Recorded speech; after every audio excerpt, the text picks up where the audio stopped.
আসসালামু আলাইকুম। Channel I সংবাদের এখনকার আয়োজনে আপনাদের প্রত্যেককে স্বাগত জানাই। বার্তাকক্ষ থেকে আমি গোলাম মুর্তজা। আর বিস্তারিত সংবাদের শুরুতে জানিয়ে দিচ্ছি সুপার ফ্রেশ ফর্টিফাইড সয়াবিন তেল সংবাদ শিরোনাম। 2014 ও 18 ভোটে ইসি সদস্যদের দায়মুক্তির বৈধতা চ্যালেঞ্জ করে রুল, সরকার কোন দলের নিবন্ধন বাতিল চায় না মন্তব্য। বৈষম্য বিরোধী ছাত্র আন্দোলনের গণত্রাণ কর্মসূচির 6ষ্ঠ দিনেও অসংখ্য মানুষের সহায়তা, বন্যার্তদের জন্য স্বতঃস্ফূর্ত স্বেচ্ছাশ্রম। জাতীয় কবি কাজী নজরুল ইসলামের মৃত্যুবার্ষিকীতে শ্রদ্ধা নিবেদন, দিনভর চ্যানেল আই এর পর্দায় নানান আয়োজন।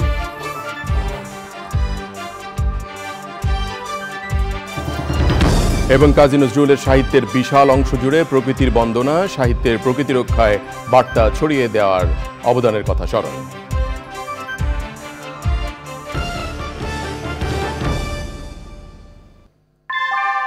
আমরা তৈরি করি বিশ্বমানের জার্মান প্রযুক্তির ভূমিকম্প সহনশীল থার্মেক্স রড, যা আপনার স্থাপনাকে নিরাপদ রাখে প্রজন্ম থেকে প্রজন্ম। সালাম স্টিল, মোস্ট ডিউরেবল স্টিল।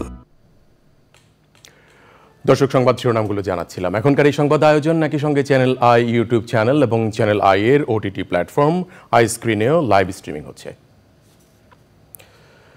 2014 এবং 2018 সালে নিয়োগ পাওয়া নির্বাচন কমিশনারদের দায়মুক্তি দেওয়ার কেন অবৈধ নয় জানতে চেয়ে রুল জারি করেছেন হাইকোর্ট। আইনজীবী জানিয়েছেন, নির্বাচন কমিশনারদের নিয়োগ অবৈধ হলে ওই সময়ের নির্বাচন নিয়ে প্রশ্ন উঠবে।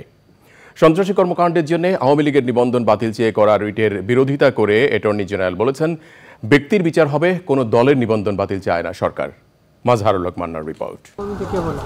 গত 18 আগস্ট 2014 ও 2018 সালের জাতীয় নির্বাচনে নির্বাচন কমিশনারদের দায়মুক্তি দেওয়ার বৈধতা চ্যালেঞ্জ করে হাইকোর্টে রিট করেন সুপ্রিম কোর্টের 10 আইনজীবী। এতে নির্বাচন কমিশনারদের নিয়োগ নিয়ে প্রশ্ন তোলা যাবে না এমন বিধান বাতিল যাওয়া হয়। রিটের শুনানি শেষে আদেশ দেন হাইকোর্ট। রুলের টার্মে বলা হয়েছে যে 2014 সাল এবং 18 সালের যে প্রধান নির্বাচন কমিশনার এবং অন্যান্য নির্বাচন কমিশনারকে নিয়োগ দেওয়াকে যেভাবে দায়মুক্তি দেওয়া হয়েছে, এই দায়মুক্তিকে কেন অসাংবিধানিক ঘোষণা করা হবে না, এই মর্মে রুল দিয়েছেন। নিয়োগের ব্যাপারেই যদি প্রশ্ন উত্থাপন হয়ে থাকে, তাহলে নির্বাচনের ব্যাপারে প্রশ্ন উত্থাপন হবে। এটি স্বাভাবিক, রিজনেবল এবং যৌক্তিক। ছাত্র জনতাকে নির্বিচারে হত্যার দায়ে আওয়ামী লীগকে নিষিদ্ধ ও নিবন্ধন বাতিল চেয়ে করা রিটের শুনানি শুরু হয়েছে। তবে এই রিটের যৌক্তিকতা নিয়ে প্রশ্ন তোলেন রাষ্ট্রের প্রধান আইন কর্মকর্তা। বাংলাদেশ আওয়ামী লীগের গুটি কয়েক নেতা কর্মীরা এমনভাবে অপরাধে জড়িয়ে পড়েছিলেন, তাদের অপরাধের বিচার ভিন্নভাবে হবে। সেই অপরাধের বিচারের সাথে ওই সংগঠনের নিবন্ধন বাতিল করতে হবে, এটাই সরকার মনে করে না এবং সংবিধান সমর্থন করে না। আইনজীবীরা জানিয়েছেন, রিট আবেদনের পরবর্তী শুনানি 1 September. Mazharul Haque Manna, channel I, Dhaka. আন্তর্জাতিক মঞ্চে বাংলাদেশের প্রতি সব ধরনের সমর্থন অব্যাহত রাখবে রাশিয়া। রাষ্ট্রীয় অতিথি ভবন যমুনায় প্রধান উপদেষ্টা প্রফেসর ডক্টর মোহাম্মদ ইউনুসের সঙ্গে সাক্ষাতে একথা বলেছেন বাংলাদেশে নিযুক্ত রাশিয়ান রাষ্ট্রদূত আলেকজান্ডার মন্টেস্কি। রূপপুর পারমাণবিক বিদ্যুৎ কেন্দ্র নিয়েও আলোচনা হয়েছে সাক্ষাতে। এলএনজি রফতানিতে রাশিয়ার আগ্রহের কথা জানিয়েছেন রাষ্ট্রদূত। বাংলাদেশের স্বাধীনতায় রাশিয়ার ভূমিকার কথা স্মরণ করেন প্রধান উপদেষ্টা। পরে প্রধান উপদেষ্টার সঙ্গে সাক্ষাৎ করেন বাংলাদেশে পাকিস্তানের হাই কমিশনার সৈয়দ আহমেদ মারুফ। দুই দেশের মধ্যে বাণিজ্য, আর্থসামাজিক এবং দ্বিপাক্ষিক সম্পর্ককে এগিয়ে নেয়ার প্রত্যাশার কথা জানান হাই কমিশনার। এছাড়াও বাংলাদেশে নিযুক্ত সৌদি আরবের রাষ্ট্রদূত এসা ইউসুফ এসা আল দুলাইলান প্রধান উপদেষ্টা ডক্টর মোহাম্মদ ইউনুসের সঙ্গে সাক্ষাৎ করেন। সুষ্ঠুভাবে দেশ পরিচালনা করার প্রত্যাশা জানিয়ে প্রধান উপদেষ্টার নেতৃত্বের প্রশংসা করেন রাষ্ট্রদূত। সৌদিকে ঘনিষ্ঠ বন্ধু হিসেবে উল্লেখ করেন প্রধান উপদেষ্টা।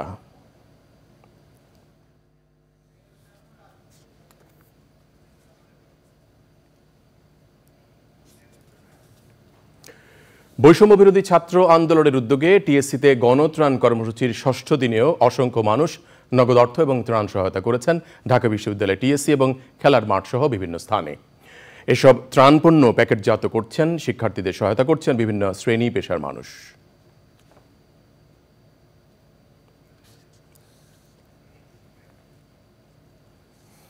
কোটা আন্দোলন চলার সময় রাজধানীতে আন্দোলনকারীদের উপর গুলি চালিয়ে হত্যার অভিযোগে 14 দলীয় জোট নেতা রাশেদ খান মেনন এবং হাসানুল হক ইনুকে জিজ্ঞাসাবাদের জন্য রিমান্ডে নিয়েছে পুলিশ। বিকেলে তাদের ঢাকার সিএমএম আদালতে হাজির করা হয়। আদাবর থানার মামলায় জিজ্ঞাসাবাদের জন্য রাশেদ খান মেননকে 10 দিনের রিমান্ড চাইলে 7 দিনের রিমান্ড মঞ্জুর করেন আদালত। পরে একই আদালতে হাসানুল হক ইনুকে নিউ মার্কেট থানায় হত্যা মামলায় জিজ্ঞাসাবাদের জন্য 6 দিনের রিমান্ড মঞ্জুর করা হয়।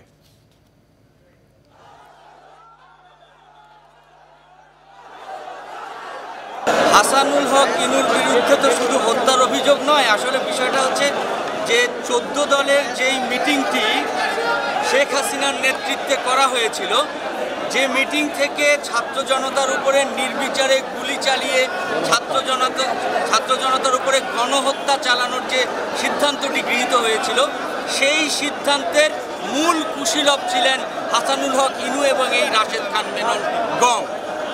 এদের সিদ্ধান্তের প্রেক্ষিতেই পরবর্তীতে ছাত্র জনতার উপরে গণহত্যা চালানোর উদ্দেশ্য প্রণোদিতভাবে নির্বিচারে গুলি চালানো হয়েছিল পুলিশ এবং আওয়ামী লীগের পেটোয়া বাহিনী কর্তৃক। যথাযথ মর্যাদায় জাতীয় কবি কাজী নজরুল ইসলামের মৃত্যুবার্ষিকী পালিত হয়েছে। বিদ্রোহী কবি কাজী নজরুলের লেখনী যুগে যুগে প্রেরণা দিয়েছে বাঙালিকে। তার মৃত্যুবার্ষিকীর বিশেষ আয়োজনের মধ্য দিয়ে স্মরণ করেছে চ্যানেল আই। দিনভর চ্যানেল আই এর পর্দায় সেসব আয়োজন নিয়ে লুৎফুর রহমান সোহাগের রিপোর্ট।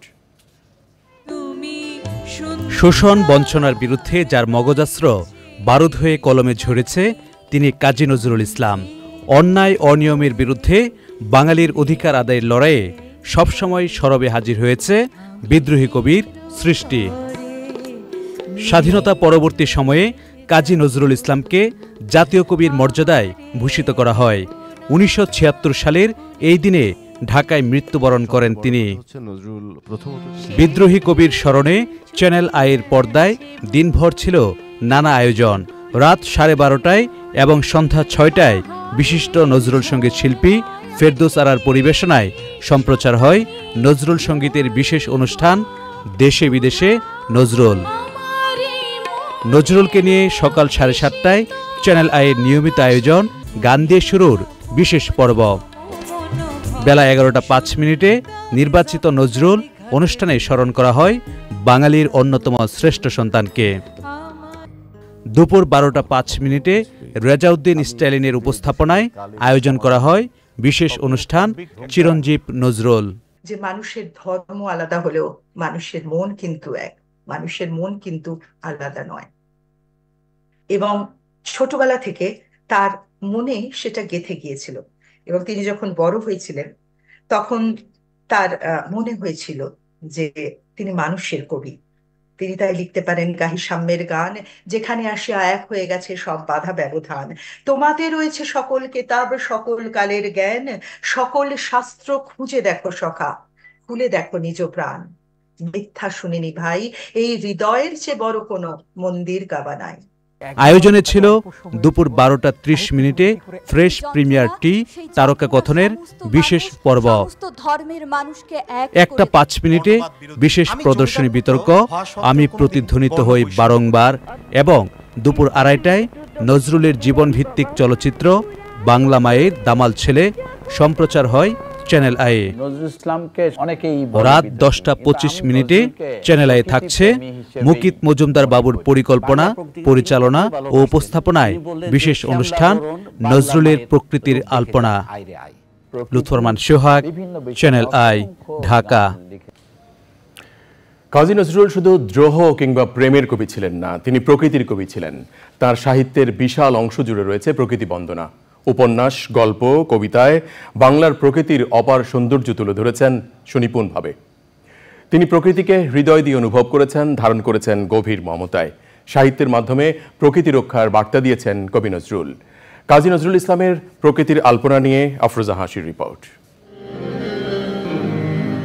আবহমান কাল ধরেই প্রকৃতির রূপ আর মোহনীয় সৌন্দর্য মানব মনকে উদ্বেলিত করেছে।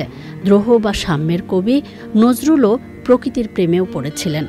প্রকৃতির বিচিত্র রূপ তাকে নবসৃষ্টিতে উৎসাহ জুগিয়েছে, আর তারই প্রতিফলন ঘটেছে তার সাহিত্য জুড়ে।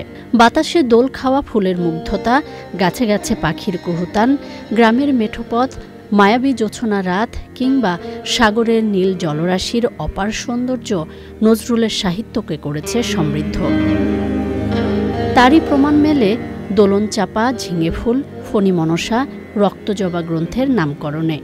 নার্গিস কখনো প্রিয়তমা, আবার কখনো ফুল হিসেবে এসেছে তার জীবনে। গানের উপমায়, কথায়, ছন্দে নজরুল প্রকৃতিকে তুলে ধরেছেন উদারভাবে। প্রকৃতি বন্দনার পাশাপাশি নজরুলের লেখনীতে উঠে এসেছে মানুষের প্রকৃতি বিনাশী কর্মকাণ্ডের অশনি সংকেত। শত বছর আগেই তিনি রোজ কিয়ামত বা প্রলয় দিন প্রবন্ধে লিখেছেন জলবায়ু পরিবর্তনের ভয়াবহতা নিয়ে। বৈশ্বিক উষ্ণায়নের কারণে মেরু অঞ্চলের বরফ গলে নিম্নাঞ্চল প্লাবিত হতে পারে এমন সতর্ক বার্তা উঠে এসেছে তারই লেখনীতে। প্রাণ প্রকৃতি রক্ষায় সচেতনতার পাশাপাশি তরুণ প্রজন্মের জোরালো ভূমিকার কথাও বলেছেন দ্রোহের কবি নজরুল। আর তা নিশ্চিত করতে পারলেই ভবিষ্যৎ প্রজন্ম পাবে প্রাণ প্রাচুর্যে ভরা বাসযোগ্য ধরিত্রী। আফরোজা হাসি, প্রকৃতি ও জীবন ডেস্ক, চ্যানেল আই। দর্শক, জাতীয় কবির ৪৮তম মৃত্যুবার্ষিকী উপলক্ষে নজরুলের প্রকৃতির আলপনা নিয়ে বিশেষ আয়োজন দেখবেন আজ রাত 10:25। আপনারা দেখছেন চ্যানেল আই সংবাদ। সংবাদের পর খানিকটা বিরতি নেব, আর বিরতির পর অন্যান্য সংবাদের সঙ্গে নিয়ে ফিরব। এবারে আমিন জুয়েলার্স আন্তর্জাতিক সংবাদ।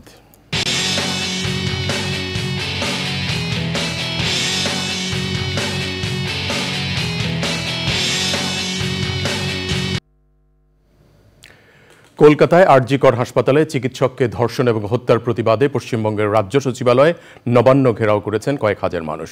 এ সময় মুখ্যমন্ত্রী মমতা বন্দ্যোপাধ্যায়ের পদত্যাগের এক দফা দাবিতে স্লোগান দেন তারা। এছাড়া বিভিন্ন স্থানে আন্দোলনকারীদের সঙ্গে পুলিশের সংঘর্ষ হয়েছে। বিক্ষোভকারীদের আটকাতে রাজ্যের 19টি পয়েন্টে ব্যারিকেড দেওয়া হয়েছে।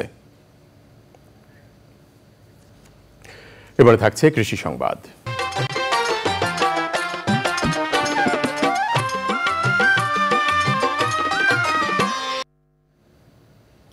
দক্ষিণাঞ্চলের জেলা খুলনায় বন্যায় ভেসে গেছে হাজার হাজার হেক্টর জমির ফসল এবং ঘেরের মাছ। পাইকগাছার দেলুটি ইউনিয়নে 300 ফুটের বেশি ওয়াবদার রাস্তা ভেঙে 14টি গ্রাম প্লাবিত হয়েছে। প্রায় 40,000 মানুষ পানিবন্দী হয়ে পড়েছেন। বিস্তীর্ণ এলাকার ফসলও চলে গেছে পানির নিচে। এবার রয়েছে প্রকৃতি সংবাদ।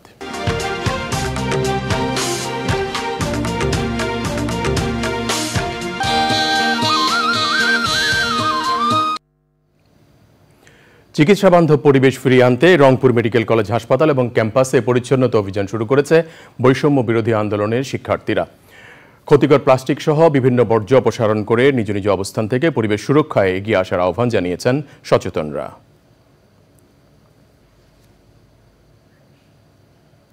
থাকছে এক্সিম ব্যাংক বাণিজ্য সংবাদ।